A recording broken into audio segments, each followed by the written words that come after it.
Welcome to CA foundation. फटाफट से introduction कर लेते हैं। So myself Monil Shah.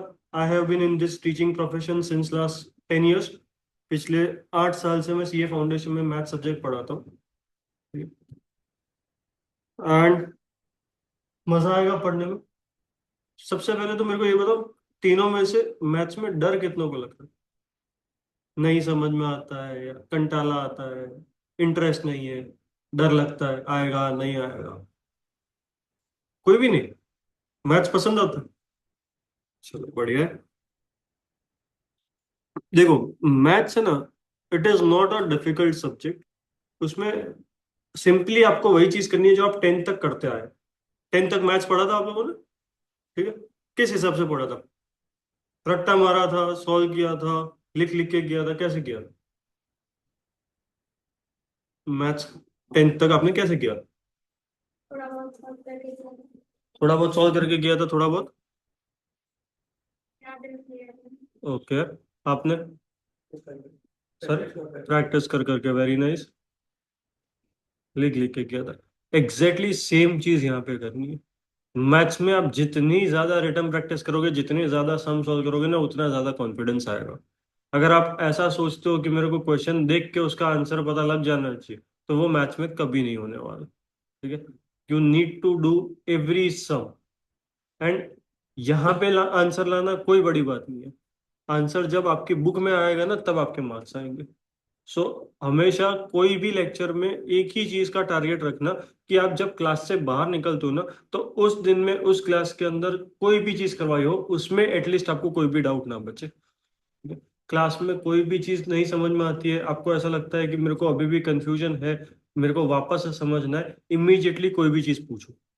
जितनी चीजें आप पूछोगे ना, उतना हमको अच्छा लगेगा और आपको कॉन्फिडेंस आएगा, क्योंकि फिर धीरे धीरे धीरे धीरे करके दिमाग में बैठने लगेगा। लेकिन अगर आप ऐसा सोचते हो कि मैं घर पे जाके एक बार वापस से देख लूंगा या देख लूंगी, अगर फिर नहीं आया तो नेक्स्ट लेक्चर में पूछूंगी, नेक्स्ट लेक्चर तक कभी वेट नहीं करना, क्योंकि वो नेक्स्ट लेक्चर कभी आता ही नहीं। आप क्या करते हो? मैं घर पे जाके देखूंगा देखूंगी, नहीं आया तो नेक्स्ट लेक्चर में पूछूंगी, नेक्स्ट लेक्चर आते आते चार चीजें और आ जाती है, ये चीजें साइड में चली जाती है, और फिर वो डाउट डाउट ही रह जाता है। तो ऐसा कभी नहीं करना है। अगर इनकेस कोई भी चीज आपको क्लास के अंदर थोड़ी सी भी कंफ्यूजिंग लगती है, थोड़ा सा भी ऐसा लगता है कि मेरे को नहीं समझ में आ रहा है, इमीडिएटली पूछो कि इसमें कैसे करना है, क्या करना है, कहाँ पे क्या डाउट है। हम हमेशा से वापस से पढ़ाएंगे आपको। एक की एक चीज 10 बार पूछोगे, हम 10 बार पढ़ाएंगे, लेकिन उसके लिए आपको प्रोएक्टिव रह के पूछने की आदत डालनी पड़ेगी। आप जितनी चीजें पूछोगे ना, उतना ज्यादा आपको समझ में आएगा। और हम ऐसा मान ही नहीं रहे कि आप कुछ भी कर गए हो। हम यहाँ पे बहुत बेसिक, एकदम जीरो से शुरू करने वाले हैं। ठीक है। खुद का इंट्रोडक्शन दे दो। नाम? इंग्लिश मीडियम या गुजराती मीडियम? जीएसईबी या सीबीएसई? और अभी अगर जीएसईबी हो तो 12th के मार्क्स आए होंगे अभी मंडे को, है ना? मार्क्स बता दो परसेंटेज के टर्म्स में। आपसे शुरू करते बेटा। किया ठाकर और जीबीएसई बोर्ड और 12th में 80% एंड 90.30 किया। Okay. English medium Gujarati medium? English medium. English medium. कौन सी स्कूल? और बुल ब्लॉसम जानते हो। Okay. Tadawar, GBS or 57%. Hmm. Circles now. Okay. 80% Palanpur के। पालनपुर से आता? Okay, nice.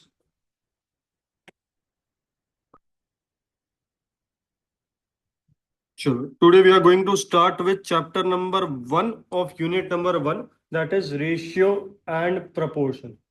एक लेके बाजू में पास करना बेटा। और इसमें तुम्हारा डिटेल्स भी भर देना। मेरा हाँ। मुझे डिटेल चाहिए है। हाँ, सारों को डिटेल्स फिल करो, तीनों को।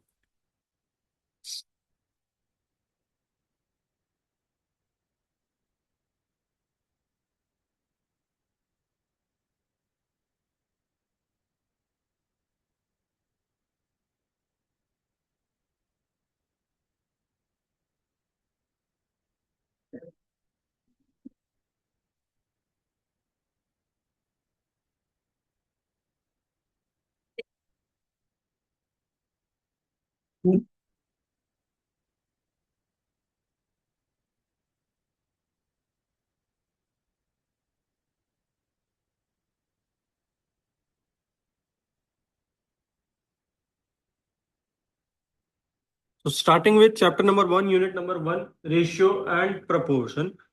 मेरे को सबसे पहला और सबसे बेसिक चीज ये बता दो, रेशियो का मतलब क्या होता है। अगर कोई भी दो चीज का मेरे को रेशियो लेना है तो मैं उसको किस तरीके से लिखूंगा या तो उसको किस तरीके से रिप्रेजेंट करूंगा। जैसे मान लेते हैं मेरे को ए और बी का रेशियो लेना है, ठीक है, तो उसको कैसे लिख सकते हैं। A is to B, very nice. दूसरा तो कोई तरीका, एक तो आपने बोल दिया ए इज टू बी, दूसरा कोई तरीका रेशियो लिखने का।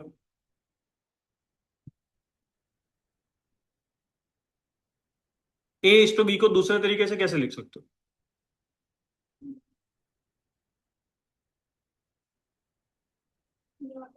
करेक्ट। सो इसको मैं ए अपॉन बी भी तो लिख सकता हूँ, यस नो।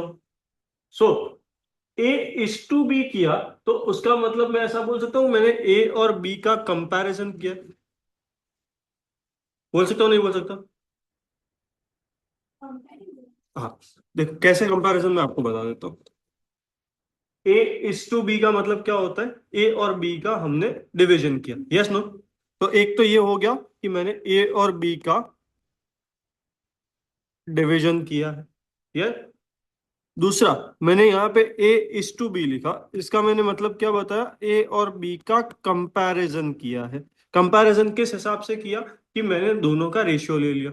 अभी रेशियो की बुक की डेफिनेशन के हिसाब से ratio is a comparison between two और मोर क्वांटिटीज। दो या तो दो से ज्यादा चीजों को जब हम कंपेयर करते हैं तो उसको बोलते हैं रेशियो। कंपेयर करने के लिए मिनिमम दो चीजें चाहिए, ठीक है। अभी ये दो चीजें कैसी होनी चाहिए, they should be of the same kind. Same kind का मतलब क्या होता है, जैसे कि एग्जांपल के तौर पे,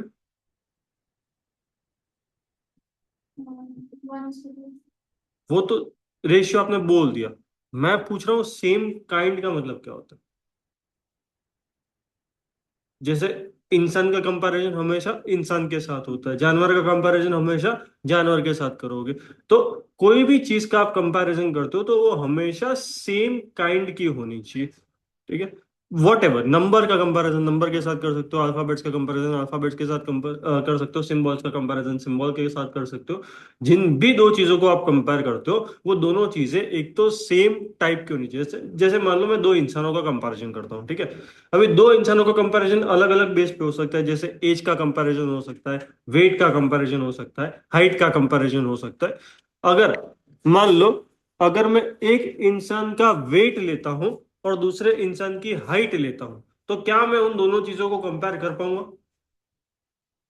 वापस से रिपीट कर रहा हूं, एक इंसान का वेट लेता हूं और दूसरे इंसान की हाइट लेता हूं तो क्या मैं उन दोनों चीजों को कंपेयर कर पाऊंगा कि नहीं कर पाऊंगा। नहीं कर पाऊंगा, क्यों नहीं कर पाऊंगा। करेक्ट, एक का वेट है दूसरे की हाइट है, तो वेट को मैं कंपेयर करना है तो सामने भी मेरे पास क्या होना चाहिए, वेट होना चाहिए। अगर हाइट को कंपेयर करना है तो सामने भी मेरे पास क्या होनी चाहिए, height. So both the quantities that needs to be compared should be of the same kind, दोनों सेम टाइप की होनी चाहिए। हाइट का हाइट के साथ कंपैरिजन करेंगे, वेट का वेट के साथ कंपैरिजन करेंगे। एंड दूसरा बोला है हैविंग सेम यूनिट्स। अभी ये सेम यूनिट्स का मतलब क्या होता है, जैसे मान लो मैं दो इंसानों के वेट का कंपैरिजन करना चाहता हूँ। अभी वेट के अलग अलग यूनिट्स हो सकते हैं, कौन कौन से। वेट आप किस में मेजर करते हो, किलोग्राम एक यूनिट वो हो गया, फिर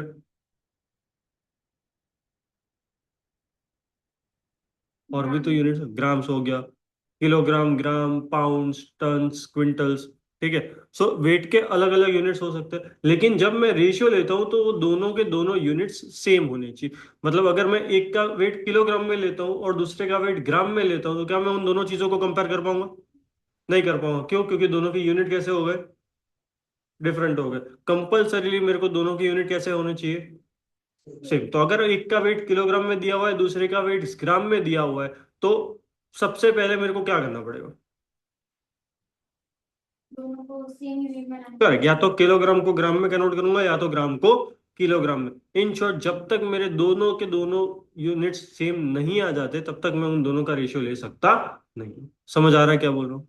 रेशियो क्या है, सेम काइंड वो तो बात की बात है, रेशियो बेसिकली है क्या। Comparison. Ratio is a comparison. Comparison करने के लिए मिनिमम कितनी चीजें चाहिए, सेम काइंड। कितनी चीजें चाहिए? टू और more. So ratio is a comparison between two और मोर क्वांटिटीज। ये क्वांटिटीज कैसी होनी चाहिए? Same kind. They should be of the same kind and having same units by the method of division. क्यों by the method of division? क्योंकि उसको लिखते किस हिसाब से है? A upon B, और अपॉन का मतलब होता है डिविजन, इसीलिए उसको बोलते हैं by the method of division. समझ आ रहा है डेफिनेशन? यहां तक कोई डाउट? उसके बाद ratio is represented as A upon B, या तो A इज टू B, दोनों का मतलब सेम ही होता है.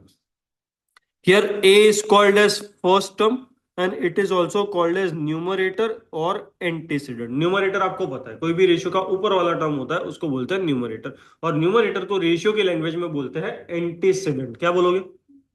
Antecedent. And second term is called denominator और कॉन्सिक्वेंट. रेशियो का जो नीचे वाला टर्म होगा उसको बोलेंगे डिनोमिनेटर, और डिनोमिनेटर को रेशियो की लैंग्वेज में बोलेंगे कॉन्सिक्वेंट. न्यूमरेटर को क्या बोलोगे?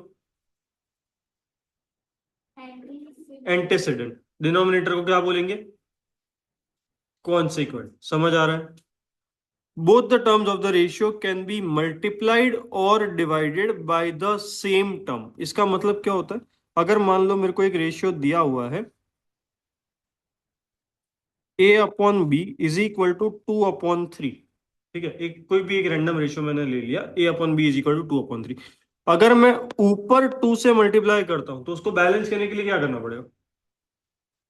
नीचे भी 2 से मल्टीप्लाई करना पड़ेगा, ताकि मेरा ओरिजिनल रेशियो कभी भी चेंज हो सकता नहीं.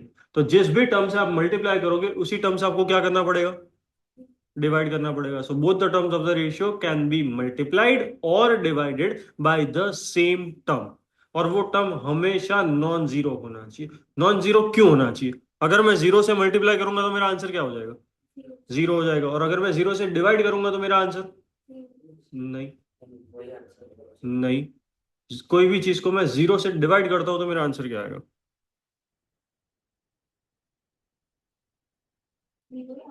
नहीं. तो फिर तो मतलब क्या हुआ मल्टीप्लाई करने का या डिवाइड करने का? अगर दोनों केसेस में आंसर जीरो ही आता है तो आंसर इनफाइनाइट आएगा. जब भी डिनोमिनेटर जीरो हो जाता है तो आंसर इनफाइनाइट हो जाता है. इनफाइनाइट यानी अनडिफाइंड हो जाता है. इसीलिए मैथ्स के अंदर आपका डिनोमिनेटर जीरो कभी भी पॉसिबल नहीं है. तो ऐसी आप कोई भी वैल्यू कभी भी अज्यूम नहीं करेंगे जिसकी वजह से आपका डिनोमिनेटर जीरो हो सकता है. समझ आ रहा है क्या बोल रहा हूँ? मैथ्स में डिनोमिनेटर जीरो पॉसिबल नहीं. डिनोमिनेटर जीरो का मतलब होता है फंक्शन अनडिफाइंड हो गया, आपका जो टर्म है वो अनडिफाइंड हो गया. So, both the terms of the ratio can be multiplied or divided by the same term, और वो टर्म हमेशा कैसा होना चाहिए? सेम. सेम तो होना ही चाहिए. और दूसरा मैंने अभी अभी बताया क्या होना चाहिए? जीरो नहीं होना चाहिए. जीरो के अलावा कुछ भी हो सकता है, जीरो हो सकता नहीं है. जैसे मान लो a upon B is equal to 5/3. ऊपर मैं k से मल्टीप्लाई करता हूं, where k is any constant. उसको बैलेंस करने के लिए क्या करूंगा? नीचे भी k से मल्टीप्लाई कर दूंगा. Yes no? तो इसके ऊपर से क्या मैं ऐसा लिख सकता हूँ? a is equal to 5k and b is equal to 3k. लिख सकता हूँ नहीं लिख सकता? Yes no? So both the terms of the ratio can be multiplied और divided by the same term, और वो टर्म हमेशा कैसा होना चाहिए? सेम तो बोल दिया, जीरो नहीं होना चाहिए. ठीक है.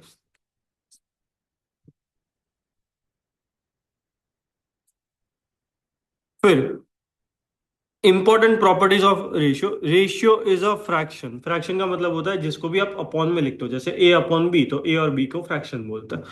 ठीक है. रेशियो हैज नो यूनिट, क्योंकि ऊपर नीचे यूनिट आपके कैंसिल हो जाएंगे. जैसे किलोग्राम किलोग्राम है तो दोनों किलोग्राम कैंसिल हो जाते हैं, तो यूनिट नहीं आता है रेशियो के अंदर. Ratio can be simplified by multiplying और dividing both the terms by the same non zero number, जो हमने अभी अभी डिस्कस किया कि मल्टीप्लाई या तो डिवाइड कर सकते हो, लेकिन वो नंबर कैसा होना चाहिए? नॉन जीरो होना चाहिए और सेम होना चाहिए. Order matters in a ratio. जैसे कि 2/3 लिखूं और 3/2 लिखूं तो आंसर क्या सेम आएगा? नहीं. उसका ऑर्डर मैटर करता है कि आप एग्जैक्टली लिखते क्या हो. 2/3 और 3/2 सेम होता नहीं. Ratio exist only between quantities of the same kind. Same kind का मतलब अभी अभी हमने समझा था क्या होता है. दोनों का सेम होना चाहिए. हाँ, क्या एग्जांपल दिया था मैंने?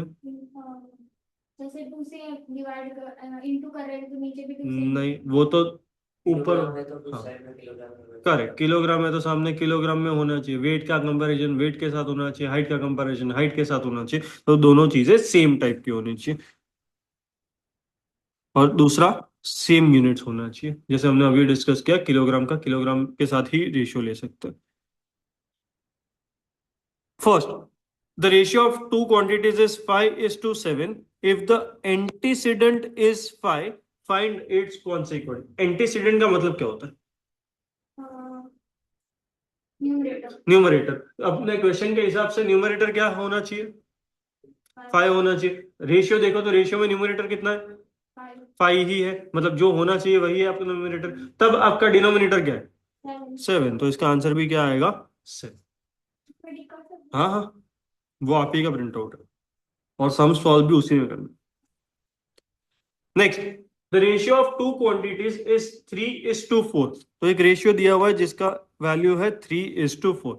If the antecedent is 15, antecedent का मतलब अगेन न्यूमरेटर। न्यूमरेटर कितना होना चाहिए? 15 होना चाहिए, है कितना?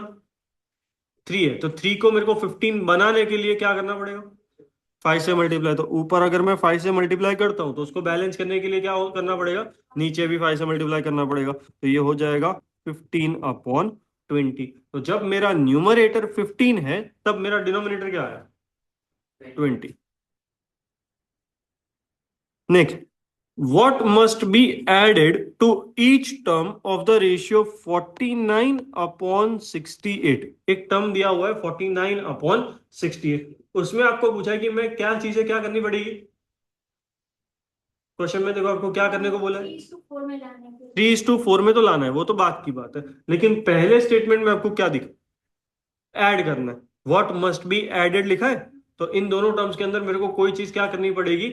ऐड करनी पड़ेगी। क्या चीज ऐड करनी है वो कुछ भी पता नहीं है, तो सपोज मैं दोनों के अंदर x ऐड कर देता हूं, ठीक है। अभी ऐड करने के बाद मेरा रेशियो क्या बन जाना चाहिए? नहीं, वो तो दिया हुआ है 49/68 के अंदर, तो हम ऐड कर रहे हैं। ऐड करने के बाद मेरा आंसर क्या आना चाहिए? 49x। नहीं, 49x तो फिर तो तुमने मल्टीप्लाई कर दिया ना। आप क्वेश्चन ध्यान से पढ़ो, क्या बोला है? व्हाट मस्ट बी एडेड, मतलब कोई चीज क्या करनी है? ऐड करनी है to each term of the ratio 49/68, मतलब किस में ऐड करनी है? 49 और 68 के अंदर, तो हमने ऐड कर दिया 49 plus x, 68 plus x, so that it becomes 3/4। तो ऐड करने के बाद उसका आंसर क्या आना चाहिए? 3/4। समझ आ रहा है क्या बोल रहे हो? हाँ ना, तो ऐड करने के बाद उसका आंसर आना चाहिए 3/4। क्लियर है यहां तक? बीच में कौन सा साइन है? वो तो लेफ्ट साइड का साइन है, मैं बीच में बोल रहा हूँ। बीच में कौन सा साइन? इस टू नहीं है, equal to make it equal to 3/4 बोला है ना। तो जब भी बीच में इज इक्वल टू का साइन होता है तो हमेशा क्रॉस मल्टीप्लाई करेंगे। तो यहाँ पे 49/4 करो, कैसे निकालो 49/4?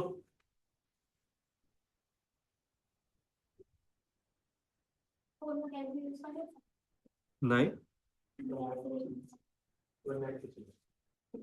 कैलसी एक भी लेके नहीं आए।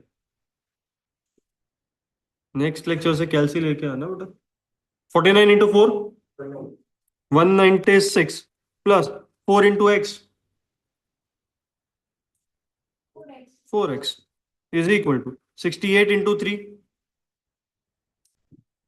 114 204 प्लस 3x। x वाले सारे एक साइड, बाकी के दूसरी side. 4x minus 3x, x single x आएगा ना, 4x minus 3x is equal to 204 minus 196 8। तो x का वैल्यू क्या आया? 8। समझ आ रहा है क्या किया ये? सबसे पहला और सबसे इंपॉर्टेंट पार्ट है, आप इस इक्वेशन को किस हिसाब से बनाते हो। आपको एक रेशियो दिया हुआ था 49/68, उसके अंदर आपको कोई चीज ऐड करनी थी, तो इसके लिए हमने x ऐड किया, और ऐड करने के बाद आपका आंसर 3/4 आना चाहिए।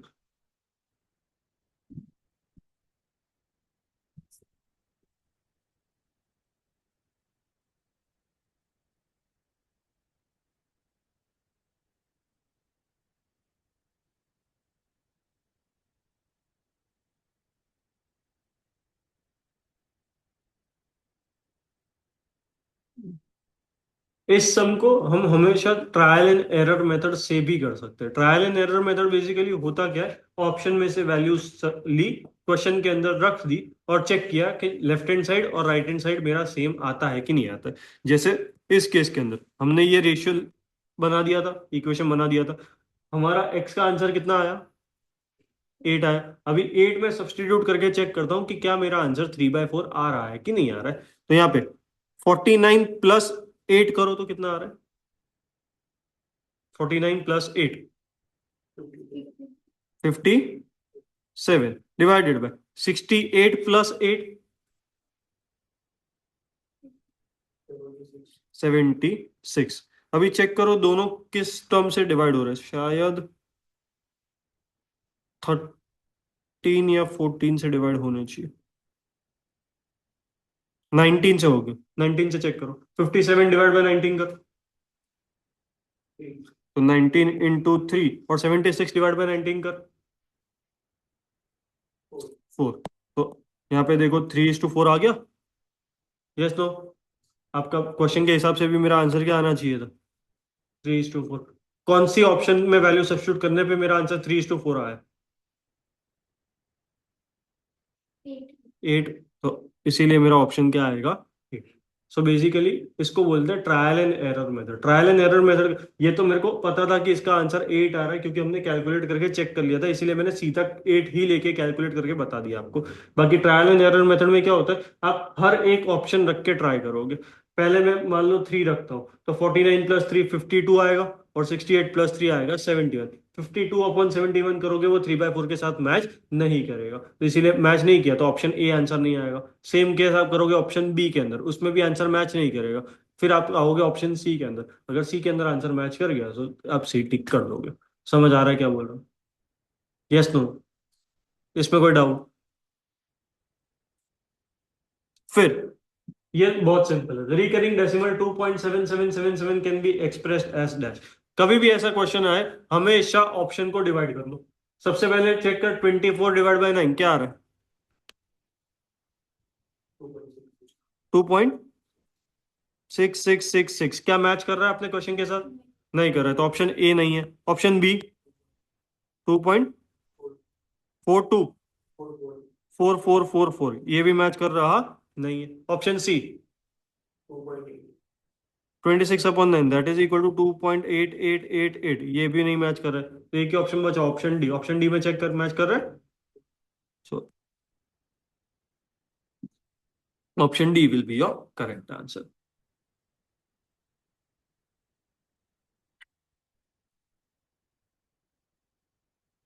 Next, module 2 based on types of ratio.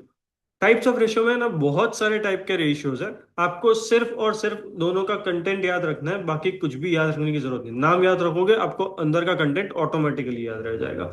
सबसे पहला है इनवर्स रेशियो या तो रेसिप्रोकल रेशियो। इनवर्स का मतलब क्या होता है, कोई भी चीज का इनवर्स लेते हैं तो उसका मतलब क्या होगा, करेक्ट। तो आपने बेसिकली किया क्या उसमें, रेसिप्रोकल या तो उल्टा कर दिया रेशियो को। ठीक है, एग्जैक्टली सेम चीज यहाँ पे करनी है। कोई भी रेशियो को आप उल्टा कर दोगे, रेसिप्रोकल कर दोगे, तो उसको बोलते हैं इनवर्स रेशियो। जैसे A/B है तो उसका इनवर्स रेशियो क्या हो जाएगा, B/A। 2/3 है तो 3/2। कोई भी रेशियो को हमको क्या कर देना है, उल्टा कर देना है, रेसिप्रोकल कर देना है। उसके बाद डुप्लीकेट रेशियो। डुप्लीकेट रेशियो का मतलब होता है स्क्वायर ऑफ गिवन रेशियो। कोई भी चीज है उसका आप स्क्वायर कर दोगे तो उसको बोलते हैं डुप्लीकेट। जैसे A/B है तो उसका क्या हो जाएगा, वो तो इनवर्स हो गया ना। हाँ, A/B होल स्क्वायर या तो A²/B²। 2/3 है तो उसका क्या हो जाएगा, हाँ तो आंसर क्या आएगा, 4/9। 5/6 है तो 25/36। जो भी रेशियो है उनका बेसिकली क्या कर देना है, स्क्वायर कर देना है, तो उसको बोलते हैं डुप्लीकेट रेशियो। फिर आएगा ट्रिप्लीकेट रेशियो। डुप्लीकेट में स्क्वायर किया तो ट्रिप्लीकेट में क्या करेंगे, क्यूब ऑफ गिवन रेशियो। तो A/B है तो उसका क्या हो जाएगा, A³/B³। यहाँ पे लिखते जाना, ये हो जाएगा A/B है तो A²/B²। यहाँ पे हो जाएगा A³/B³। रेशियो इज A/B तो इनवर्स रेशियो आएगा B/A। Ratio is A is to B is to C, तो इनवर्स रेशियो आएगा C is to B is to A.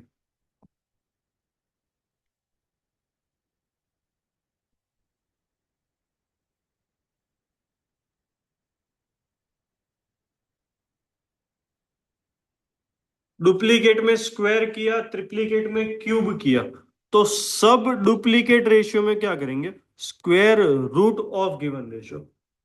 Correct, square root of given ratio, जैसे A upon B है तो उसका सब duplicate ratio हो जाएगा रूट ए upon root B, और रूट है इसीलिए आप पावर में 1/2 भी लिख सकते हो। अगर क्यूब रूट होता तो पावर में क्या लिखता, 1/3। अगर फोर्थ रूट होता तो पावर में 1/4, 10th रूट होता तो पावर में 1/10। समझ आ रहा है? डुप्लीकेट में स्क्वायर किया, ट्रिप्लीकेट में क्यूब किया, सब डुप्लीकेट में स्क्वायर रूट किया, तो सब ट्रिप्लीकेट रेशियो में क्या करेंगे, 1/3। Correct, cube root of given ratio. So that is cube root of A is to cube root of b, या तो a raise to 1/3 is to b raise to 1/3। अभी square root जो होगा ना, वो तो आप सीधा सीधा कैलसी के अंदर कैलकुलेट कर सकते हो, क्योंकि कैलसी के अंदर आपका रूट का बटन होता है। लेकिन अगर मेरे को क्यूब रूट कैलकुलेट करना है, तो क्यूब रूट या कोई भी रूट, फॉर एग्जांपल मान लो फिफ्थ रूट कैलकुलेट करना है, 10th रूट कैलकुलेट करना है, तो कैलसी के ऊपर मैं कोई भी रूट कैसे कैलकुलेट कर सकता हूं, तो उसके लिए मेरे पास फॉर्मूला है 12 times root -1 multiplied by n +1 multiply is equal to multiply is equal to multiply is equal to 12 times. ये बेसिकली फॉर्मूला थोड़ा सा लंबा है, लेकिन ये प्रैक्टिस करोगे ना तो काफी काम में आएगा और काफी इजी लगेगा आपको। जैसे मान लो मेरे को 27 का क्यूब रूट निकालना है, वापस से रिपीट करो, किसका क्यूब रूट, 27 का क्यूब रूट निकालना है। 27 का क्यूब रूट एक्चुअली में होता कितना है,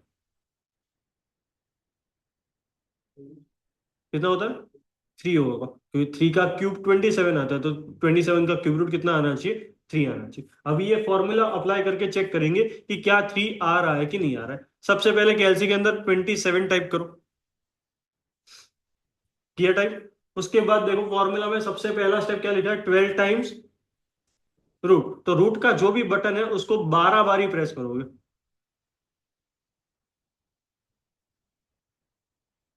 किया 12 बारी प्रेस। उसके बाद फॉर्मूला का नेक्स्ट स्टेप क्या है, -1, तो करो -1, किया -1, फिर मल्टीप्लाइड बाय एन।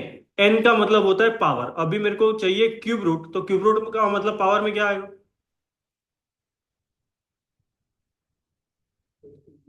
1/3, तो multiplied by 1 divided by 3, multiply by 1 divided by 3 किया। फिर नेक्स्ट स्टेप क्या है, तो करो +1, किया, और फिर into equal to into equal to into equal to 12 बार करते जाना है। Into equal to 1, into equal to 2, 3, 4, 5, 6, 7, 8, 9, 10, 11, 12, कितना आ रहा है, वापस से शुरू करेंगे, 0 0 कर दे सब। सबसे पहले कैलसी के अंदर 27 टाइप कर, ये लेफ्ट वाला हाथ हटा दे, मेरे को यहां से दिखे, 27 टाइप किया, 12 बारी रूट प्रेस कर, 1 2 3 4 5 6 7 8 9 10 11 12, -1 multiplied by 1 divided by 3, +1 into equal to 12 बारी, इंटू इक्वल टू 1 2 3 4 5 6 7 8 9 10 11 12, कितना आ रहा है, 2.9999 समथिंग आ रहा है। हाँ 3.00, ठीक है, 3.00, that is approximately equal to 3। कैलसी पीछे पास कर, तू ट्राई कर बेटा, 2 343 का क्यूब रूट ट्राई कर, 343।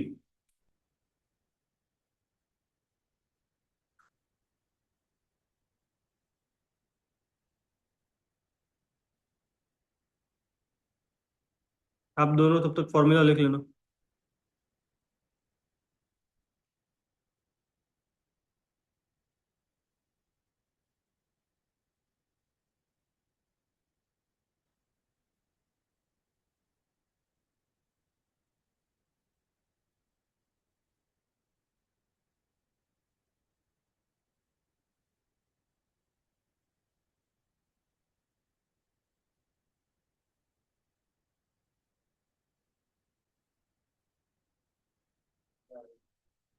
तूने कुछ गलत किया होगा, वापस जीरो से शुरू करो, आराम आराम से कर। 343 टाइप किया कैलसी के अंदर, फिर 12 टाइम्स रूट कर,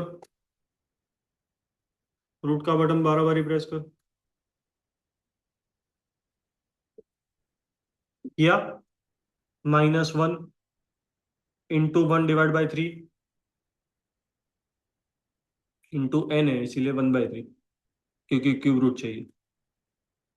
+1 इंटू इक्वल टू 1, 2, 3, 4, 5, 6, 7, 8, 9, 10, 11, 12, कितना आ रहा है? 7.00। 7.00, that is approximately equal to 7। समझ आ रहा है क्या किया? पक्का? कैसी इधर पास करो।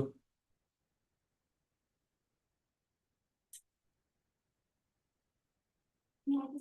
8, 8 का क्यूब रूट।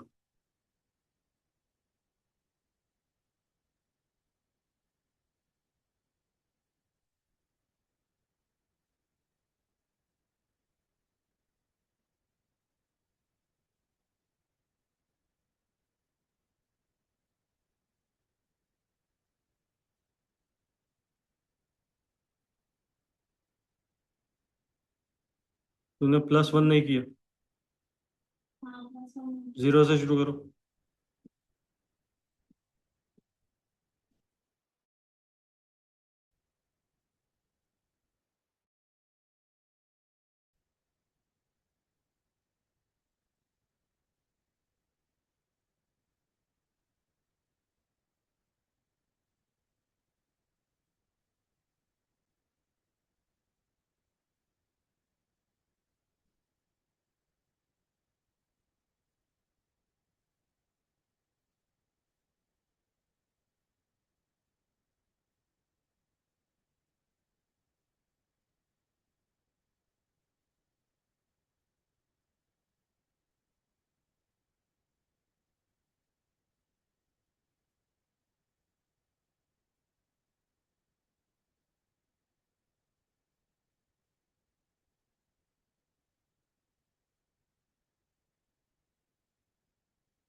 Mm-hmm.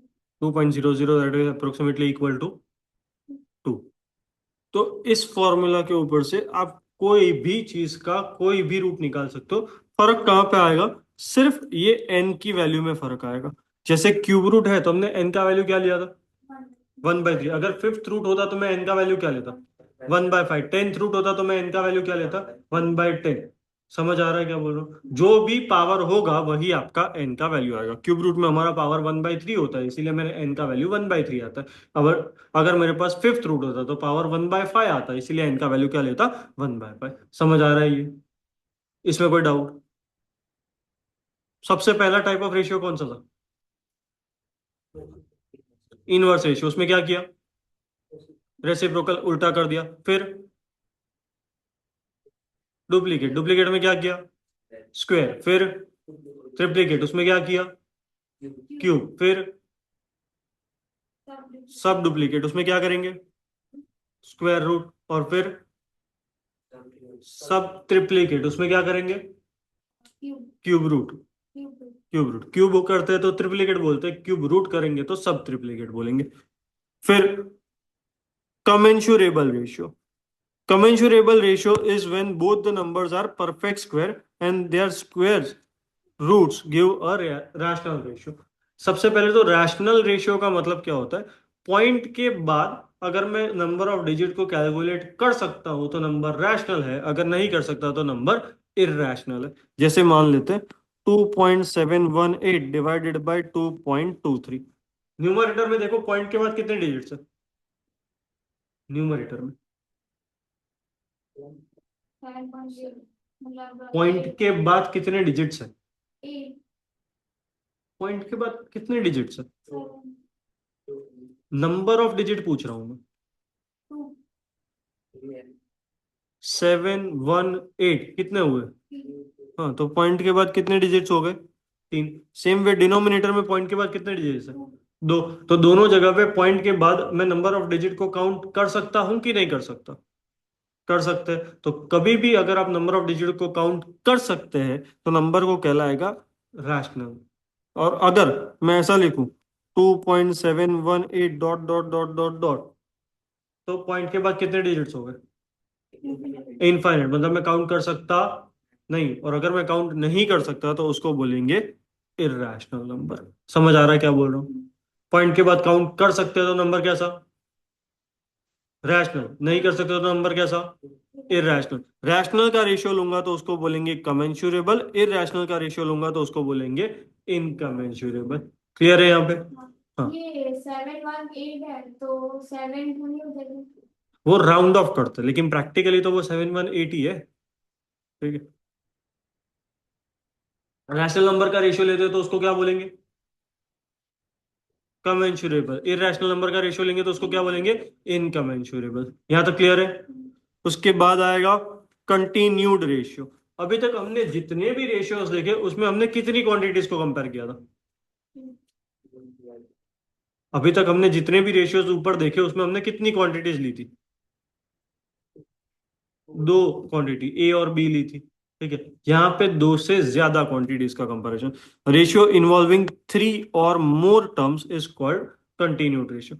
2 है तो उसको बोलेंगे सिंपल रेशियो, 2 से ज्यादा है तो उसको बोलेंगे कंटिन्यूड रेशियो। जैसे A is to B is to C, तो कितने टर्म्स है? 3 टर्म्स। 3 यानी 2 से ज्यादा। अगर 2 से ज्यादा है तो उसको क्या बोलेंगे? Continued ratio. 2 है तो सिंपल रेशियो, 2 से ज्यादा है तो कंटिन्यूड रेशियो। समझ आ रहा है क्या बोल रहा हूँ? हाँ या ना? यहां तक कोई डाउट? चलो फर्स्ट क्वेश्चन खुद से करो। इनवर्स रेशियो ऑफ 11:15 क्या आएगा? 15, 15:11। जो भी रेशियो दिया है उसको उल्टा कर देना है। Second, triplicate of 4:5।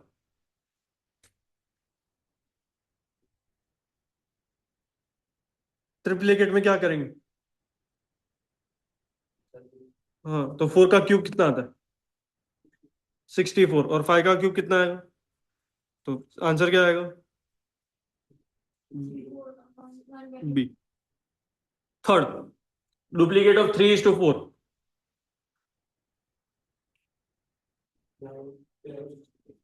9:3। 9:16 C.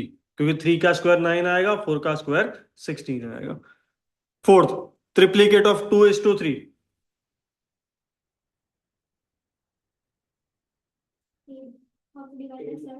8/7। 27, 27 option C. 2 का क्यूब 8, 3 का क्यूब 27। Triplicate of 8:13। 8 का क्यूब आई थिंक नहीं चलता है ना। 8 का क्यूब आएगा 512, 13 का क्यूब आएगा 2197। So B will be the correct answer. समझ आ रही है? उसके बाद कंपाउंडिंग ऑफ रेशियोज। कंपाउंडिंग का मतलब होता है मल्टीप्लीकेशन। जितने भी रेशियोज दिए उन सभी का आपको क्या कर देना है? मल्टीप्लीकेशन कर देना। When two or more ratios are given, their compounded ratio is found by multiplying the corresponding terms। जो भी टर्म्स है उनको सिंपली मल्टीप्लाई कर देना। जैसे यहाँ पे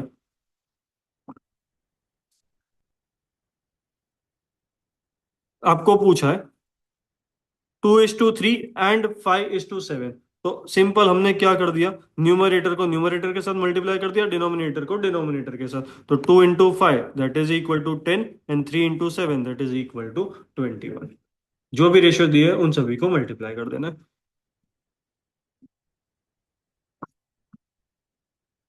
फिर आएगा comparison of ratios. Comparison of ratios के अंदर 3 टाइप्स होते हैं। सबसे पहला ratio of equality. Ratio of equality में क्या होता है? न्यूमरेटर और डिनोमिनेटर दोनों का वैल्यू सेम होता है। और क्योंकि दोनों का वैल्यू सेम होता है तो वो ऊपर नीचे कैंसिल हो जाते हैं, इसीलिए उसको बोलते हैं 1:1। ऊपर नीचे कैंसिल हो जाएंगे, कुछ भी नहीं बचेगा तो 1 ही बचेगा। Where antecedent is equal to consequent. फिर आएगा greater inequality ratio. Where antecedent is greater than the consequent, मतलब न्यूमरेटर का जो भी वैल्यू है वो डिनोमिनेटर से कैसा होना चाहिए, बड़ा होना चाहिए। Numerator is greater than denominator, जैसे इस केस के अंदर 5:3, तो 5 is greater than 3। Lesser inequality ratio, greater inequality में न्यूमरेटर डिनोमिनेटर से कैसा था, ग्रेटर। ग्रेटर था, तो इसमें कैसा होगा, लेस होगा। Numerator is less than denominator, जैसे इस केस के अंदर 2 इज लेस देन 7। समझ आ रही है। First, the ratio compounded of 4:5, तो पहला रेशियो मेरे को क्या बोला, 4:5, तो वो जैसा था वैसे ही का वैसा लिख लिया। सब डुप्लीकेट ऑफ A:9, सब डुप्लीकेट का मतलब,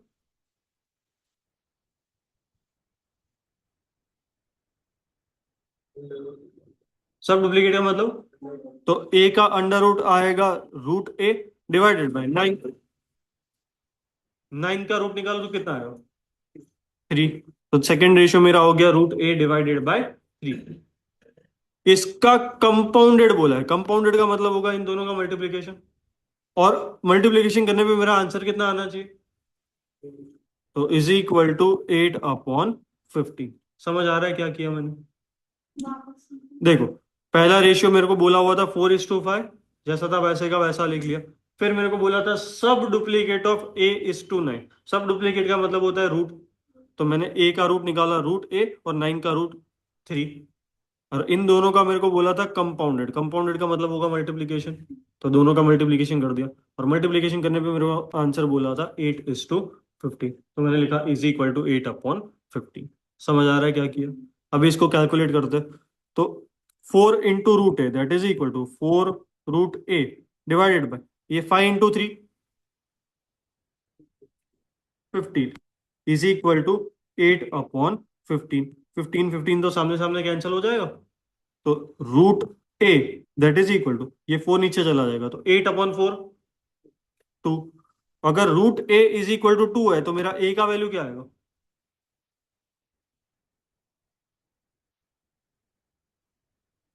1/2। 1/2 कैसे, रूट हटाया। तो रूट हटाए तो क्या होगा,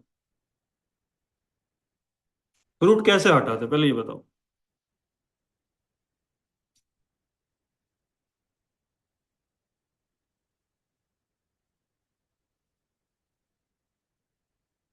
किसी भी चीज का मेरे को रूट हटाना है तो मैं कैसे हटाऊंगा,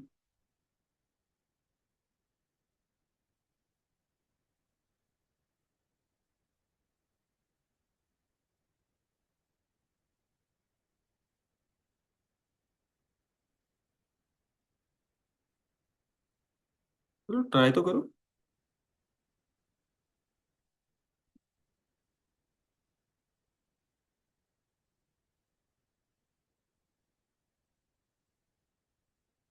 रूट हटाएंगे तो उसकी पावर 1/2 रहेगी ना। लेकिन मेरे को सामने की तरफ क्या करना पड़ेगा,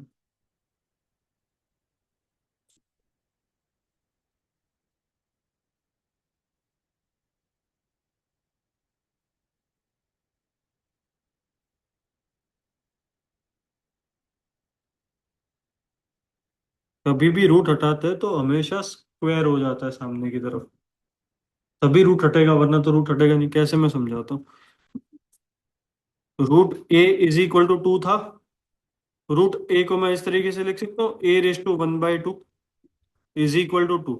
अब ये पावर 1/2 है, 1/2 हटाना है, 1/2 कैसे हटेगा, तो दोनों तरफ स्क्वायर कर दूंगा, तो A⁻1/2 का स्क्वायर इज इक्वल टू 2 का स्क्वायर हो जाएगा। दोनों तरफ मैंने स्क्वायर कर दिया, अभी यहाँ से ये 2 2 निकल गया ऊपर नीचे, तो A⁻1 यानी A इज इक्वल टू 2 का square that is equal to. जब भी रूट हटाना है तो दोनों बाजू स्क्वायर करेंगे, अगर क्यूब रूट हटाना है तो दोनों बाजू क्या करेंगे, क्यूब करेंगे। जैसे स्क्वायर रूट हटाना था तो दोनों बाजू स्क्वायर किया, वैसे क्यूब रूट हटाना है तो दोनों बाजू क्या करेंगे, क्यूब करेंगे। समझ आ रहा है क्या भैया, यस नो, लिख लेना ये।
सेकेंड, रेशियो कंपाउंडेड बोला है, कंपाउंडेड में क्या करेंगे, मल्टीप्लाई कर देंगे। चेक करो एक एक एक एक करके रेशियो। सबसे पहला रेशियो क्या बोला है, तो पहला ratio 2:3, second ratio 9:4, third ratio 5:6, fourth ratio 8/10। चार रेशियो मिल गए, चारों का क्या करेंगे, करेक्ट, मल्टीप्लाई। तो कर दो मल्टीप्लाई, ऊपर कर, 2 × 9 × 5 × 8,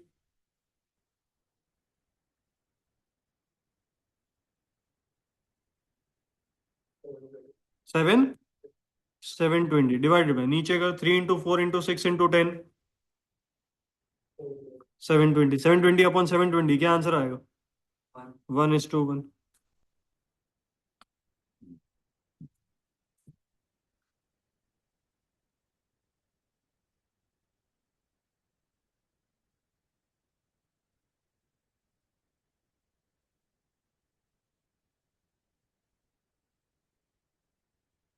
नेक्स्ट, इसमें भी देखो आपको क्या पूछा है, रेशियो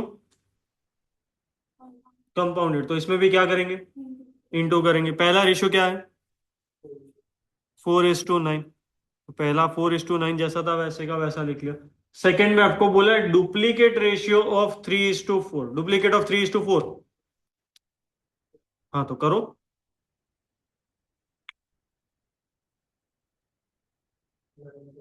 9/16, 3 का स्क्वायर 9, 4 का square 16। Triplicate of 2:3,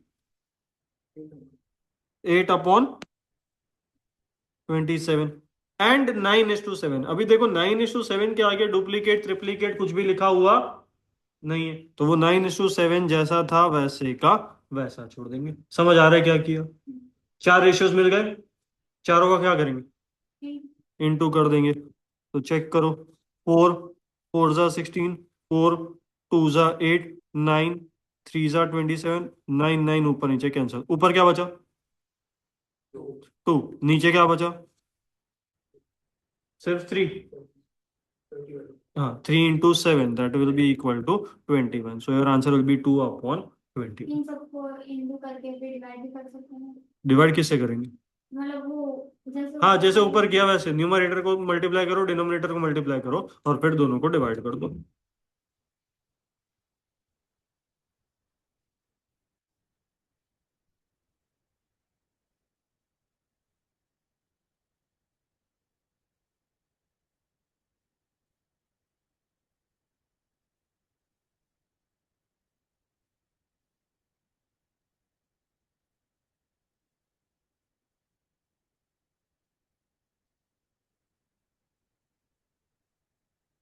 fourth, again ratio compounded बोला है, पहला रेशियो क्या है, 4:9, तो वो जैसा था वैसे का वैसा। एंड डुप्लीकेट रेशियो ऑफ 3:4, 3:4 का डुप्लीकेट क्या आएगा, 9/16। कंपाउंडेड बोला है, इसीलिए मल्टीप्लीकेशन, तो 4 4 16 और 9 9 कैंसिल, आंसर 1:4।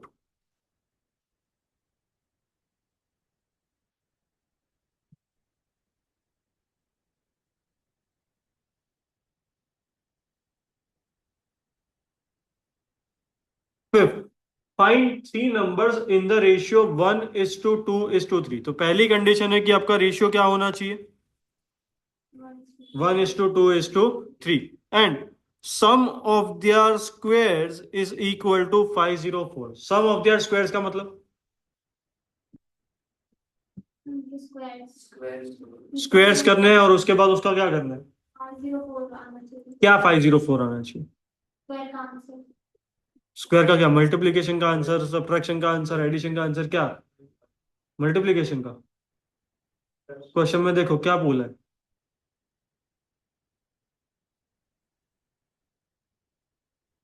क्वेश्चन में क्या बोला है, मतलब सम, सम का मतलब क्या होता है, प्लस। तो स्क्वायर करेंगे और स्क्वायर का एडिशन करेंगे, तो आपका आंसर क्या आना चाहिए, 504 आना चाहिए। सबसे पहली कंडीशन तो मेरा रेशियो क्या होना चाहिए, 1:2:3। चेक करो कौन सा ऑप्शन ऐसा है कि जिसका रेशियो 1:2:3 के साथ मैच कर सकता है, ए ऑप्शन, सिर्फ ए, बी बी, बी भी है। अगर मैं ए में से 6 कॉमन निकाल लेता हूँ तो 1 2 3 हो जाएगा, यहाँ से 3 कॉमन निकाल लेता हूँ तो भी 1 2 3 हो जाएगा। यहाँ से 4 कॉमन निकालूंगा तो भी 1 2 3 हो जाएगा। और यहाँ से 5 कॉमन निकालूंगा तो भी 1 2 3, मतलब चारों चार ऑप्शन में मेरा पहला कंडीशन तो सेट हो ही रहा है, 1:2:3।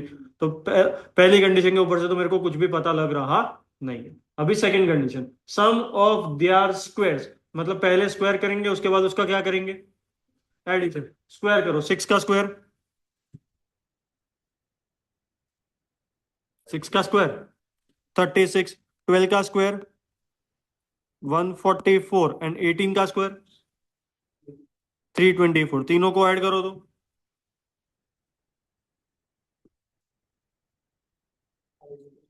504। चेक करो क्या मैच हो रहा है कि नहीं हो रहा है। 504 मैच कर गया। So option A will be your correct answer. समझ आ रहा है क्या किया, इसमें कोई डाउट लिख लेना।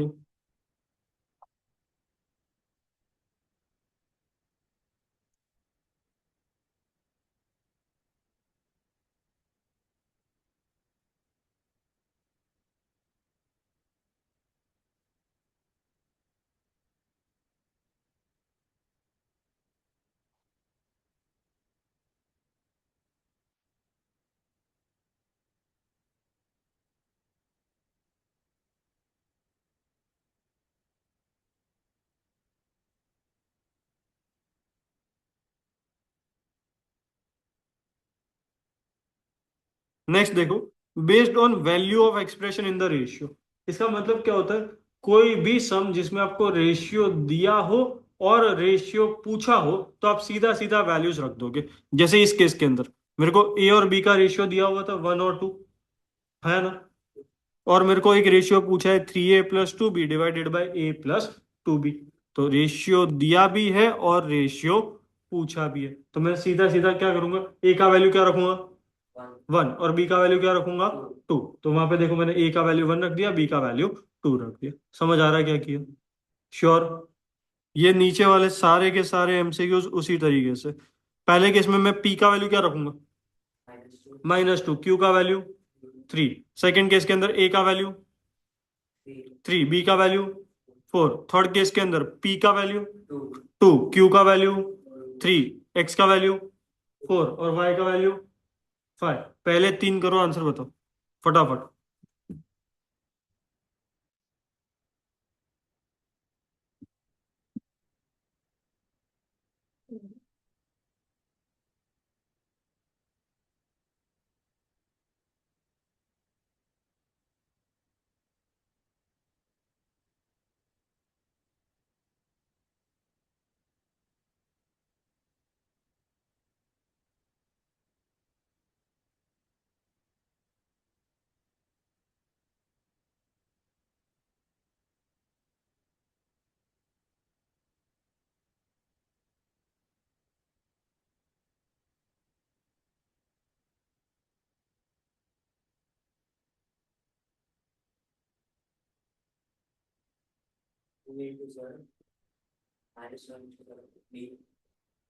चेक करता हूँ, 2 × -2 + 3 डिवाइडेड बाई 2 × -2 - 3 तो -4 + 3 -4 - 3 तो -1/-7। ये कैंसिल हो जाएगा, 1/7 आना चाहिए।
हम्म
इसको और अगर 5 से डिवाइड कर सकते हैं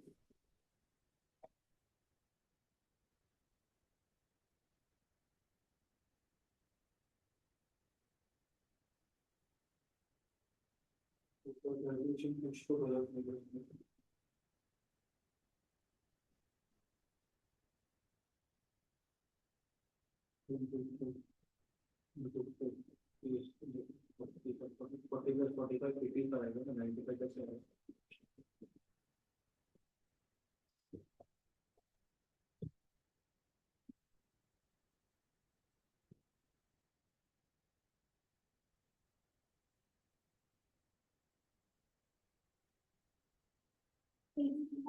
upon 140 और इसको हाँ तो उसको रिड्यूस करो.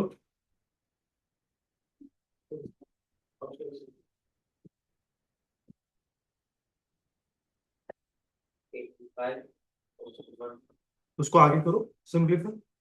दोनों चीजों को 5 से डिवाइड कर सकते हैं ना.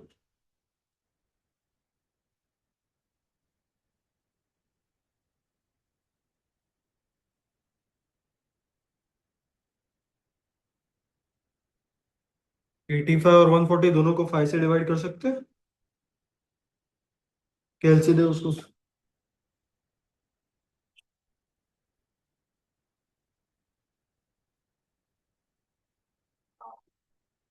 हाँ तो फिर आगे आंसर क्या है.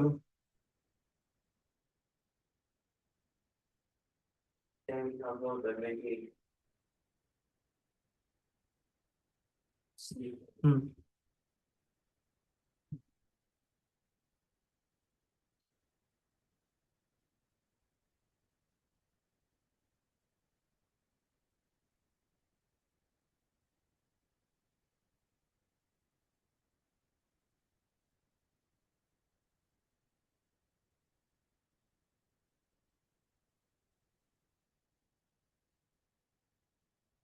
है. चलो क्वेश्चन नंबर 4. इसमें देखो a upon B is equal to 4/1 दिया हुआ है। a upon B is equal to 4/1। आपको पूछा है under root of a upon B plus under root of b upon A. अगर मेरा a अपॉन बी 4/1 है तो इसके ऊपर से मेरा जो b अपॉन ए है वो क्या हो जाएगा? 1/4। पूरे के पूरे रेशियो को उल्टा कर दिया। ठीक है, ये दोनों वैल्यूज यहाँ पे सब्स्टिट्यूट कर दो। तो under root of a upon B का वैल्यू क्या था? 4/1 plus under root of b upon A का वैल्यू क्या था? 1/4। अभी 4 का रूट क्या होगा? 4 का रूट 2। 4 का स्क्वायर 16 होता है, 4 का रूट 2। सिमिलरली 1 का रूट क्या होगा? 1 ही होगा। प्लस यहाँ पे भी सेम, 1 का रूट 1, 4 का रूट 2। अभी 1 और 2 का एलसीएम। टू से मल्टीप्लाई करना पड़ेगा। हाँ, तो फिर 1 और 2 का एलसीएम 2। ऊपर मल्टीप्लाई कर दो तो 2 इंटू 2 4 प्लस 1 इंटू 1 1। 4 प्लस 1 5/2। समझ आ रहा है क्या किया? हाँ ना? फिफ्थ खुद से करो, आंसर बताओ।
ए पक्का?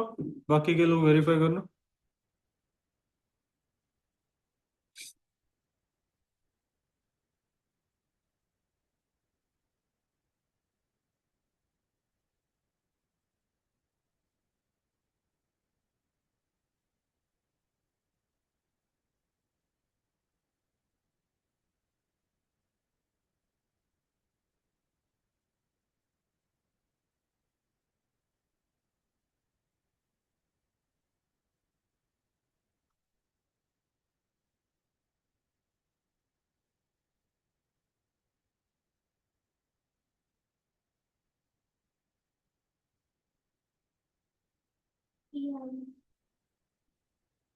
पक्का?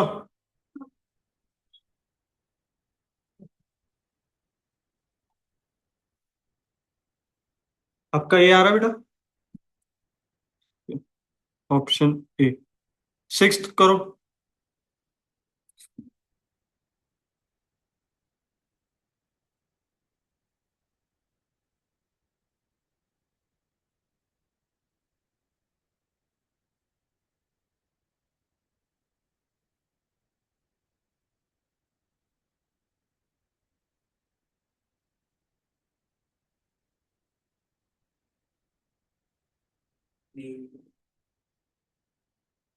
ठीक है।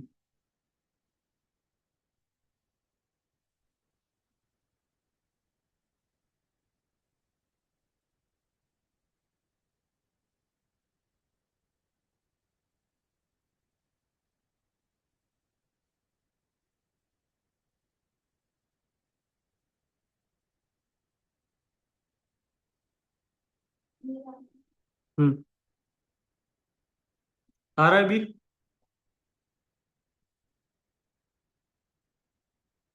आपका बेटा?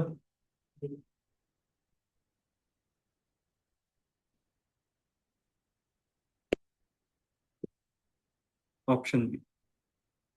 Next, module 5 based on word problems of ratios. Basically method वही का वही है जो पहले कर रहे थे। सिर्फ फर्क क्या है, वहां पे आपको सीधा सीधा दे दिया था, यहाँ पे आपको स्टेटमेंट के फॉर्म में देते हैं। देखो, two numbers are in the ratio 2:3। तो पहले तो चेक करो कौन सा ऑप्शन ऐसा है जिसका रेशियो 2:3 के साथ मैच हो रहा है।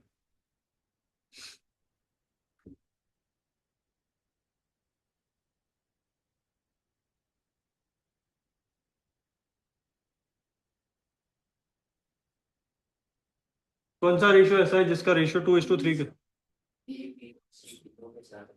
सिर्फ बी। नहीं, ये भी है। ए में से 8 कॉमन निकालूंगा तो 2:3 हो जाएगा। यहाँ से 4 कॉमन निकाल, सॉरी 6 कॉमन निकालूंगा तो भी 2:3 हो जाएगा। यहाँ से 7 कॉमन निकालूंगा तो भी 2:3। तो तीनों के तीनों में पहला कंडीशन तो सेटिस्फाई हो रहा है। दूसरा, difference of their squares is 320। अगर आपको याद हो तो इसके पहले हमने एक सम किया था जिसमें सम ऑफ देयर स्क्वायर्स था। यहाँ पे difference of their squares, difference का मतलब, डिफरेंस का मतलब अपॉन, माइनस। तो पहले तो स्क्वायर करेंगे, स्क्वायर के बाद उसका क्या करना है, माइनस कर देना। 16 का square,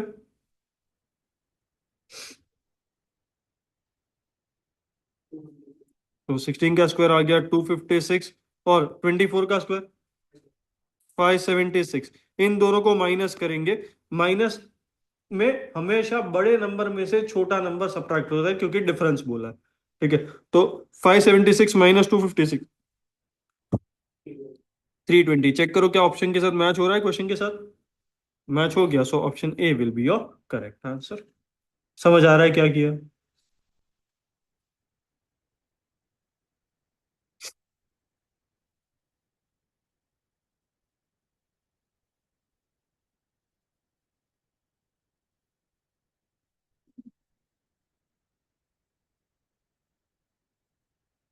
next, two numbers are in the ratio 7:8। तो पहले तो ऑप्शन में चेक करो कौन सा ऑप्शन ऐसा है जिसका रेशियो 7:8 के साथ मैच हो रहा है।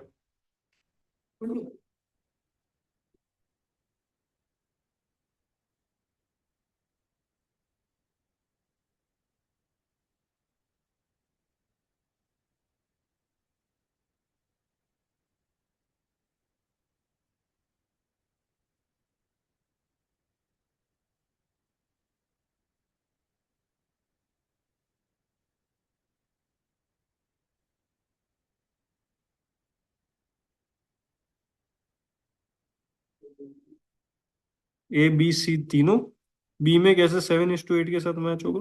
ए और ए या तो सी दोनों में, तो बी और डी तो ऑप्शन में से ही निकल गए क्योंकि पहली कंडीशन ही मैच नहीं करी। उसके बाद बोला 3 is added to each of them, मतलब दोनों के अंदर मेरे को क्या ऐड करना है, 3 ऐड करना है। 21 के अंदर 3 ऐड करूंगा तो कितना हो जाएगा, 24। और 24 के अंदर 3 ऐड करूंगा तो 27। ऐड करने के बाद मेरा रेशियो क्या बनना चाहिए, 8:9। चेक करो क्या ये 8:9 मैच हो रहा है कि नहीं हो रहा है।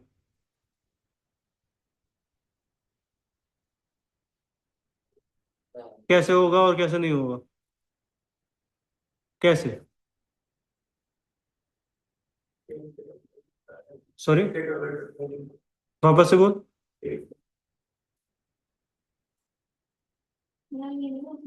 नहीं हो सकता।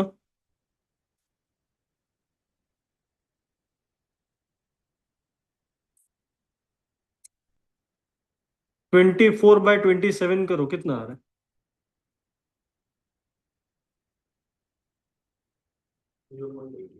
0 पॉइंट। और 8/9 करो कितना आ रहा है, मैच किया। और क्यों नहीं हो सकता, आपने ऐसा क्यों बोला कि नहीं हो सकता। रैंडम तुक्के नहीं मारने अपने को। इसमें से देखो पहले तो क्या कुछ कॉमन निकल सकता है कि नहीं निकल सकता।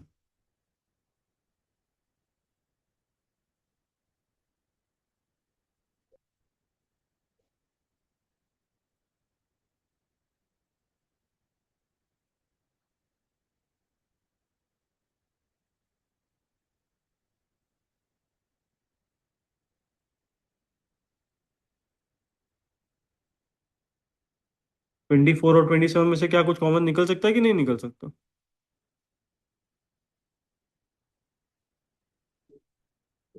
3 कॉमन निकालूंगा तो पहले में क्या बचेगा? 8 बचेगा, दूसरे में क्या बचेगा? 9। तो क्या बचा? 8:9 बचा। तो अल्टीमेटली आंसर तो मेरा वही है, 8:9। थोड़ा दिमाग लगा के आराम से सोचो कि पहले क्या कुछ हो सकता है, नहीं हो सकता है, इसको आगे कैसे सिंप्लीफाई कर सकते हैं, उसके बाद आप जवाब दो। मैं आपको 2 बार ही पूछूंगा, आप कंफ्यूज हो जाते हो कि होगा कि नहीं होगा। आप पहले बोला आपने होगा, फिर आप मैंने बोला होगा, तो आप बोलो नहीं होगा। अपने को देखो, 4 ऑप्शन है, 4 में से कोई एक आंसर आने ही वाला है, लेकिन उसका मतलब ये थोड़ी है कि 4 में से तुक्के ही मारते रहे। थर्ड,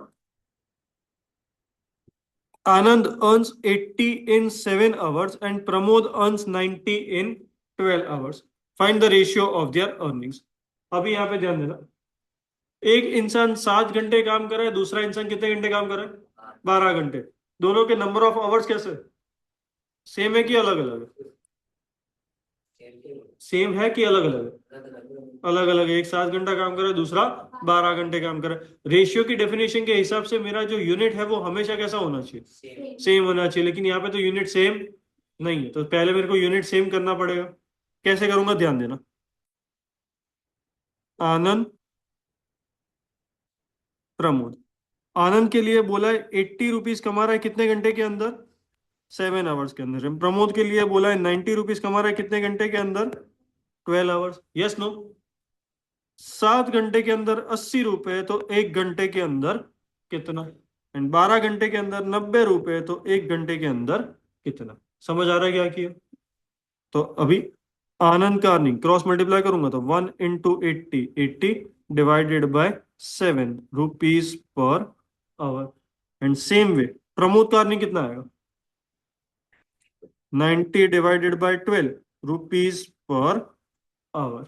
अभी यहाँ पे देखो तो दोनों की यूनिट सेम हो गए, rupees per hour, rupees per hour. तो अभी दोनों का रेशियो ले सकता हूँ, क्योंकि मेरे को पूछा है ratio of their earnings. So Anand earning divided by Pramod earning, that is equal to 80/7 divided by 90/12। ये 12 ऊपर चला जाएगा, 7 नीचे आ जाएगा। So that is equal to 80 into 12/90 into 7। 0 0 cancel, 3 3 are 9, 3 4 are 12। ऊपर क्या बचा? सिर्फ 8। 8 into 4, 8 into 4 32 डिवाइडेड बाय नीचे क्या बचा? 3 into 7 कितना आएगा? 21। 32/21। समझ आ रहा है क्या किया?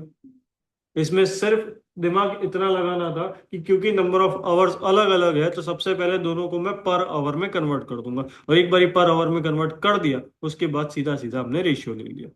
पर आवर में कन्वर्ट क्यों किया? क्योंकि यूनिट्स कैसे होने चाहिए? Same. Next, 2 numbers are in the ratio 2:3। तो चेक करो कौन सा ऑप्शन ऐसा है जिसका रेशियो 2:3 के साथ मैच हो रहा है।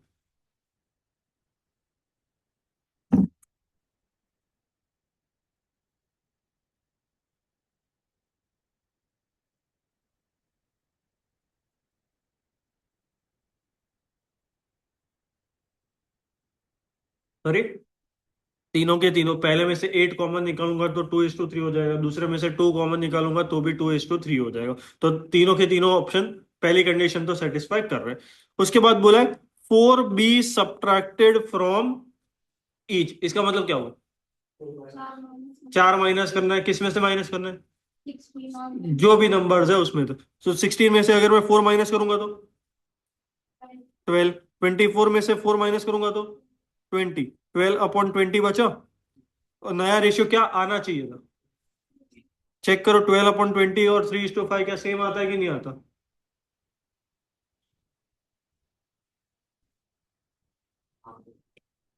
कैसे?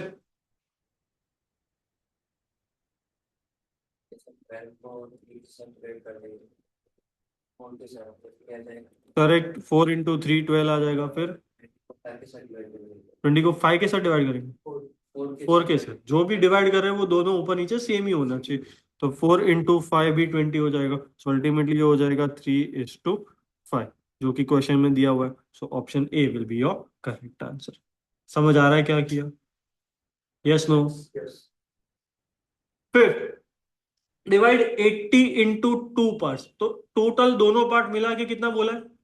80। तो चेक करो कौन सा ऑप्शन है जिसका एडिशन सबसे पहले तो कितना होना चाहिए? एडिशन कितना होना चाहिए? 80 होना चाहिए। चेक करो कौन सा ऑप्शन है जिसका एडिशन 80 हो रहा है? सिर्फ सी। सारे ही चेक करो।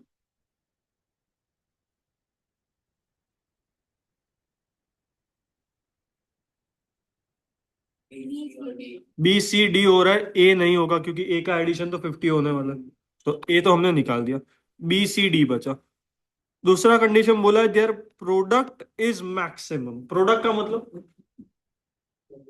मल्टीप्लिकेशन, जैसे सम मतलब एडिशन, डिफरेंस मतलब सब्ट्रैक्शन, वैसे ही प्रोडक्ट मतलब मल्टीप्लिकेशन। तो मल्टीप्लिकेशन कैसा होना चाहिए? मैक्सिमम। तो पहले इन दोनों का मल्टीप्लिकेशन करो। इन दोनों का मल्टीप्लिकेशन कितना आता है? 35 × 45। 1575। 40 × 40 1600। 15 × 65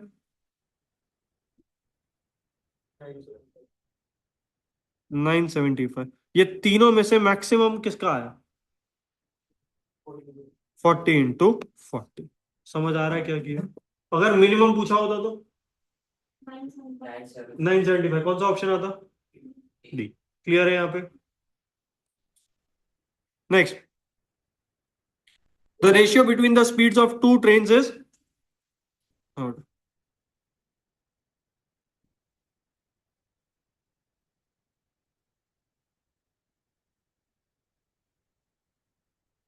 the ratio between the speeds of two trains is 7:8। तो दो ट्रेन को सपोज मैं ए और बी कंसिडर कर लेता हूँ, तो speed of A upon speed of B that is equal to 7/A। इसके ऊपर से can I say speed of A is equal to 7K and speed of B is equal to 8K। ऊपर नीचे मैंने के से मल्टीप्लाई कर दिया। Yes no? Yes. उसके बाद बोला है second train runs 400 kilometre in 5 hours. Second train यानी कौन सी, ए या बी? बी। बी के लिए बोला है 400 किलोमीटर ट्रैवल कर रहे हैं कितने घंटे के अंदर? 5 घंटे के अंदर। स्पीड का फॉर्मूला क्या होता है? किसी भी चीज का मेरे को स्पीड ढूंढना हो तो उसके लिए फॉर्मूला क्या होता है?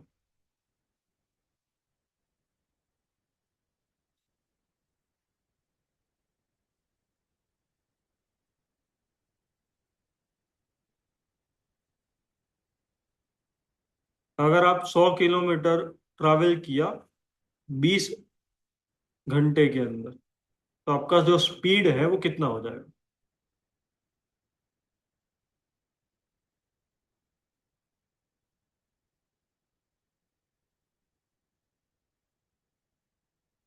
किलोमीटर 20 घंटे।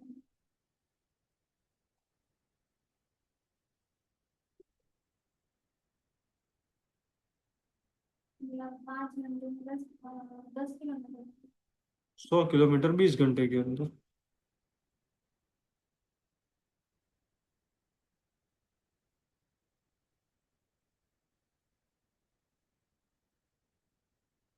स्पीड का फॉर्मूला हमेशा होता है डिस्टेंस डिवाइडेड बाय टाइम।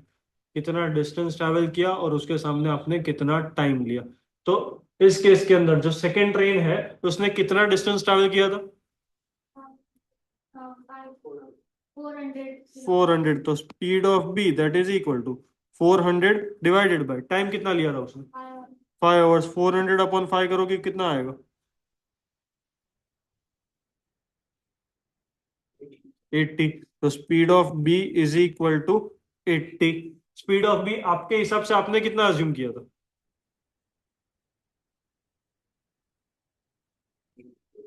कितना? सिर्फ 8?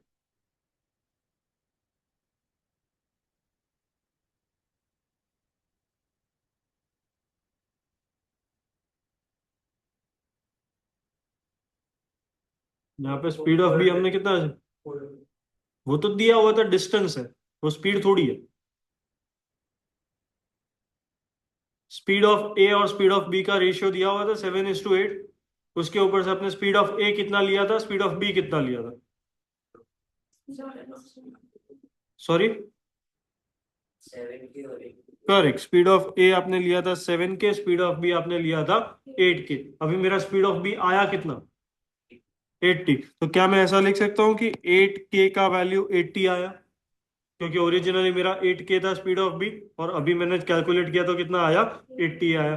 दोनों स्पीड ऑफ बी ही है, तो 8 के इज इक्वल टू 80। तो मेरा के का वैल्यू कितना आएगा? के का वैल्यू आएगा 10। 80 डिवाइडेड बाई 8। अभी यही के का वैल्यू आप यहाँ पे सब्स्टिट्यूट कर दो, तो speed of A that is equal to 70 kilometres पर। समझ आ रहा है क्या किया? हाँ ना? यस। लिख लो ये।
Next, the angles of a triangle are in the ratio 2:7:11।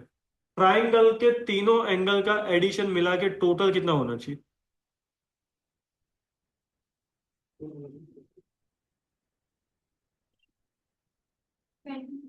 20।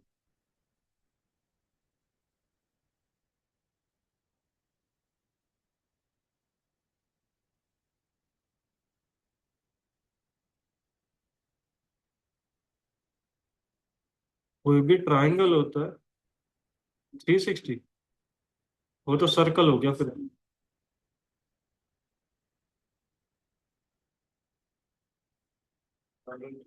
180। Triangle के तीनों एंगल का एडिशन हमेशा 180 डिग्रीज ही होता है। तो इन तीनों का टोटल मिला के 180 होना चाहिए। Yes no? अब उसका रेशियो दिया हुआ है 2:7:11। तो अगर मेरे को ए का वैल्यू फाइंड आउट करना है, तो ए का करस्पॉन्डिंग नंबर, ए का नंबर कितना है? 2 divided by total ratio 2 + 7 + 11 multiplied by total quantity 180। So 2 divided by 2 + 7 + 11 20 multiplied by 180। करो तो कैलकुलेशन। 2 × 180 divided by 20। 18। तो ए का वैल्यू आपका आ गया 18। सिमिलरली अगर मेरे को बी का वैल्यू चाहिए होता तो मैं क्या करता? 2 की जगह पे क्या लगा देता? तो 7 divided by 20 multiplied by 180। And C का वैल्यू चाहिए होता तो 11 डिवाइड बाय 20 मल्टीप्लाइड बाय 180। करो तो बी का वैल्यू कितना आ रहा है?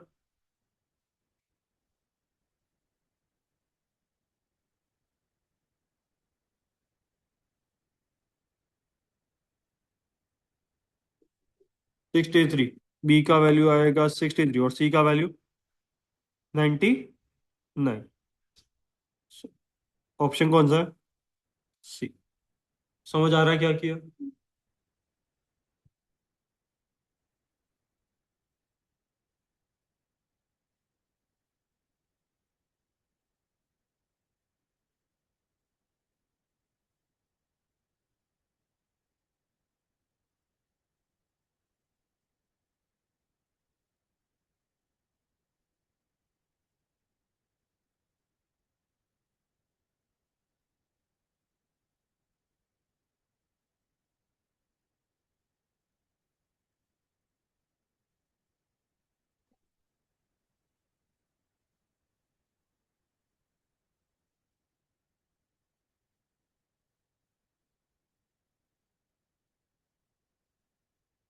Next, the number which when subtracted from each of the terms of the ratio 19:31। आपको क्या करना है, कोई नंबर सब्ट्रैक्ट करना है, किस में से सब्ट्रैक्ट करना है, 19:31 में से। कौन सा नंबर सब्ट्रैक्ट करना है, वो कुछ भी दिया हुआ नहीं है, तो उसमें से सपोज मैं x सब्ट्रैक्ट कर देता हूं, और सब्ट्रैक्ट करने के बाद मेरा आंसर क्या आना चाहिए, इज इक्वल टू 1:4। समझ आ रहा है इक्वेशन कैसे लेके आया। अगर बीच में इज इक्वल टू का साइन है तो क्या करूंगा,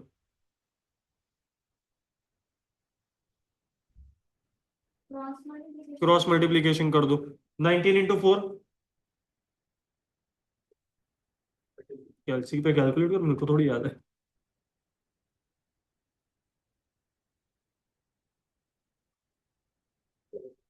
76 minus 4 × x, 4x is equal to 31 × 1, 31 minus x। 31 इस तरफ जाएगा, 4x इस तरफ। 76 minus 31, 45 is equal to minus x plus 4x, plus 4x।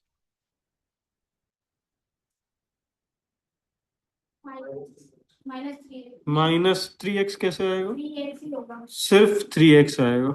-x plus 4x है ना, तो प्लस का साइन बड़ा है, तो x का वैल्यू कितना आएगा,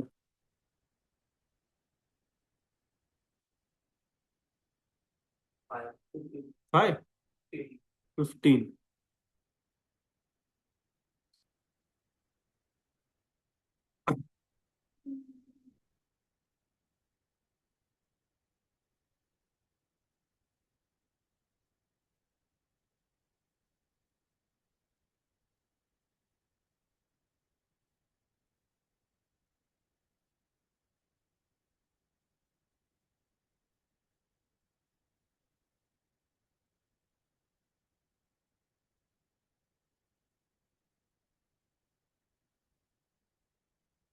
हो गया।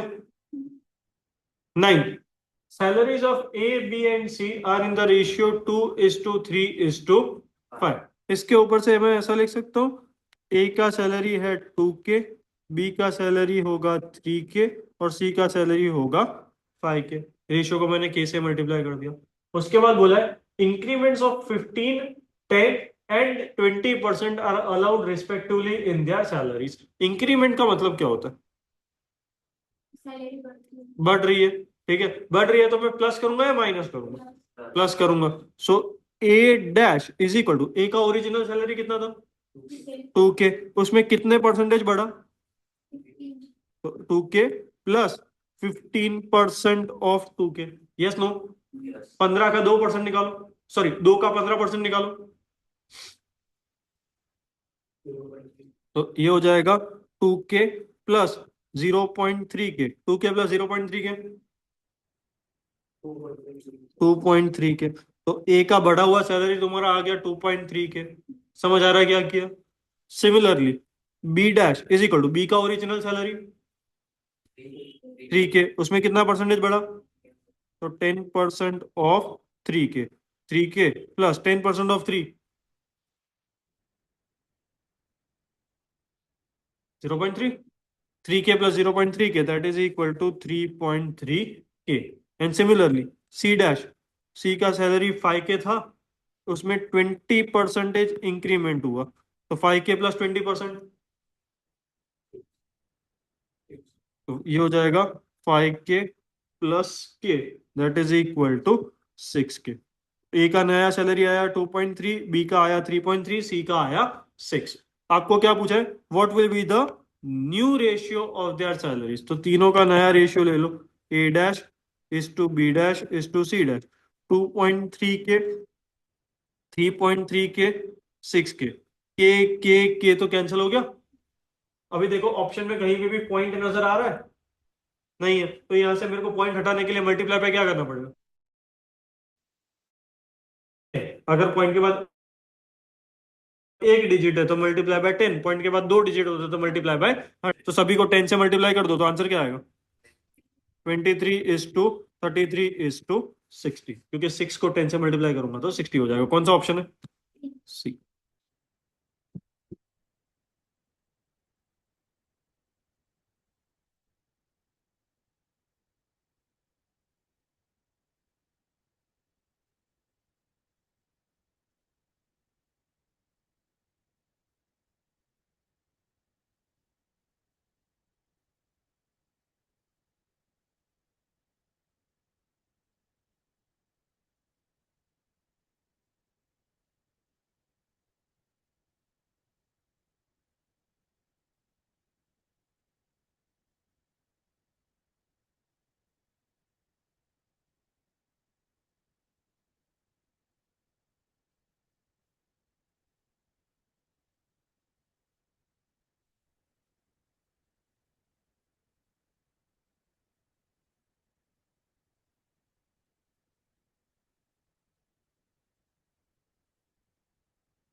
क्यों अभी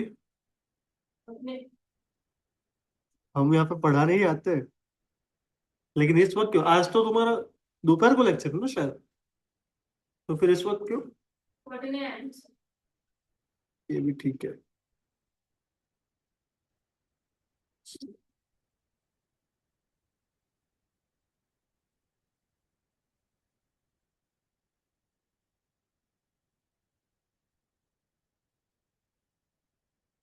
लिया। Next, in a department the number of males and females are in the ratio 3:2 तो मेल अपॉन फीमेल उसका रेशियो दिया हुआ है 3:2। इसके ऊपर से मेल इज इक्वल टू 3 के, फीमेल इज इक्वल टू 2 के। Yes no? उसके बाद बोला 2 males and 5 females join the department. Join कर रहा है मतलब ऐड करूंगा या माइनस करूंगा? ऐड करूंगा। मेल में कितना ऐड करूंगा? 2, फीमेल में 5। मेल ऑलरेडी थे कितने हमारे पास? 3 के। उसमें कितना ऐड किया? 2। फीमेल कितनी थी? 2 के। उसमें कितना ऐड किया? 5। और ऐड करने के बाद मेरा नया रेशियो क्या बन गया? क्वेश्चन में देखो नया रेशियो क्या बोला है। करेक्ट। तो नया रेशियो बनना चाहिए 1:1। समझ आ रहा है क्या किया ये? अभी बीच में इज इक्वल टू का साइन है तो क्या करूंगा? Cross multiply. तो कर दो क्रॉस मल्टीप्लीकेशन। 3 के+2 इज इक्वल टू 2 के+5। के वाले सारे एक साइड, बाकी के सारे दूसरी साइड। 3 के - 2 के 1 के, या तो के इज इक्वल टू 5 - 2 3। तो के इज इक्वल टू 3। लेकिन आपको के नहीं पूछा, आपको क्या पूछा? Number of females in the department. Females originally थी कितनी? सिर्फ 2 थी? 3 थी? 2 के थी ओरिजिनल। पाई तो बढ़ने के बाद आई ना। ओरिजिनल तो कितनी थी? 2 के का वैल्यू कितना है? 3। तो 2 × 3 खत्म। समझ आ रहा है क्या किया? लिख लो।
Next, divide 27 into 2 parts. तो दोनों पार्ट मिला के टोटल कितना होना चाहिए? 27। चेक करो कौन सा ऑप्शन है जिसका एडिशन 27 हो रहा है।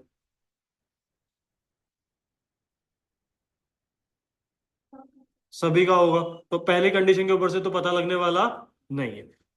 दूसरा, so that 5 times the first and 11 times the second together equal to 195। तो फर्स्ट को 5 टाइम्स, 5 टाइम्स यानी 5 से मल्टीप्लाई करूंगा, ऐड करूंगा, माइनस करूंगा या डिवाइड करूंगा?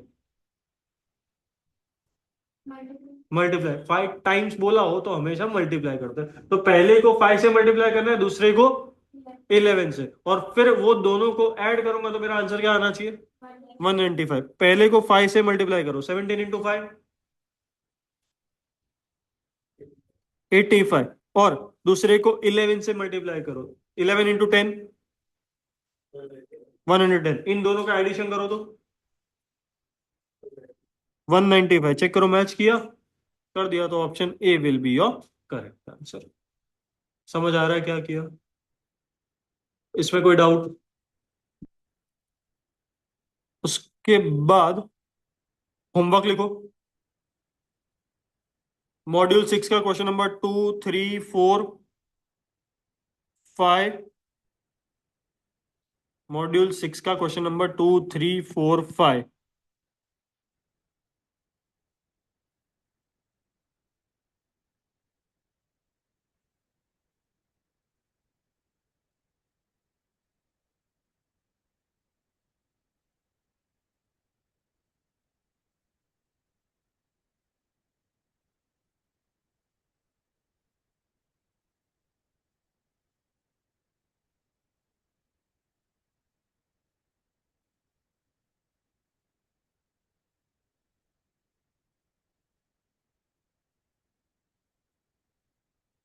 बस ये 4 ही एमसीक्यूज होमवर्क।